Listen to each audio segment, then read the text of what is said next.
বিসমিল্লাহির রহমানির রহিম। নবম শ্রেণীর শিক্ষার্থী বন্ধুরা, আজ আমি তোমাদের সামনে নবম শ্রেণীর 2024 সালের গণিত বইয়ের 51 পৃষ্ঠার জোড়ায় কাজের খ নং প্রশ্নটি হাজির হয়েছি। আমার পূর্ববর্তী ভিডিওতে ক নং প্রশ্নের উত্তর দেওয়া ছিল। আমরা ক নং প্রশ্নে বলছিলাম যে তুমি সরকারি চাকরি পেয়েছ, তোমার বেতন প্রথম মাসে 1200 টাকা সঞ্চয় করলে, এর পরবর্তী মাসে পূর্ববর্তী মাসের তুলনায় 100 টাকা বেশি সঞ্চয় করলে, তাহলে এভাবে করতে থাকলে তুমি 20তম মাসে কত টাকা সঞ্চয় করবে। তাহলে আমরা এখানে প্রথম মাসে 1200 টাকা, প্রথম পদ 1200, দ্বিতীয় মাসে তার চেয়ে 100 টাকা বেশি, তার তৃতীয় মাসে তার চেয়ে 100 টাকা বেশি। তাহলে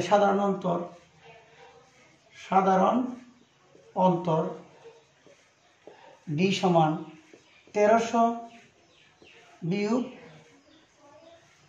1200 কত? 100 টাকা। তাহলে আমরা ডিও পেয়ে গেলাম। আর আমরা এখানে বলছে প্রথম 20 মাসে মোট কত টাকা সঞ্চয় হবে। তাহলে n ইকুয়াল টু 20। এখন আমরা জানি n পদের সমষ্টি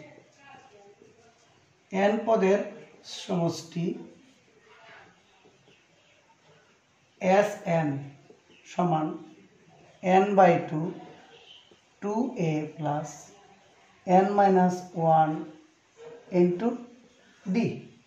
এখন যেহেতু 20 পদের সমষ্টি বলছে, 20 পদের সমষ্টি, তাহলে 20 পদের সমষ্টি S20 বা S20 সমান n এর মান 20/2 2 ইন্টু এর মান 1200, এর মান 1200 প্লাস n এর মান 20 মাইনাস 1 ইন্টু ডির মান 100।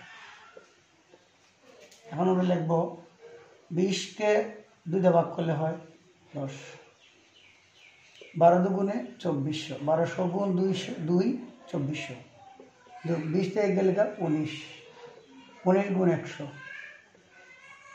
তাহলে আমরা লিখতে পারি 10 ইন্টু এখানে 2400 যোগ 1900, 100 গুণ করলে 19কে 100 দ্বারা গুণ করলে 1900। এখন 2400 আর 1900 0 0, 10 ইন্টু 0 0 0 যোগ করলে 0, 9 আর 4 13, 3 1 আর 2 3 আর 4 4300। তাকে একটা 0 দ্বারা 10 দ্বারা গুণ করলে 43,000, একটা 0 বাড়বে। তাহলে 20 প্রথম 20 মাসে বলছে প্রথম 20 মাসে মোট কতটা সঞ্চয়।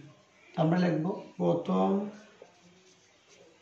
20 মাসে মোট সঞ্চয় হবে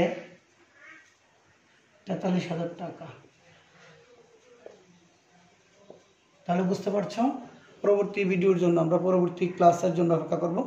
পরবর্তী গ নং প্রশ্নের উত্তর, অর্থাৎ কত বছরে তুমি মোট এত টাকা সঞ্চয় করবে, তা পরবর্তী ভিডিওতে পাবে। ধন্যবাদ, সাথে থাকো।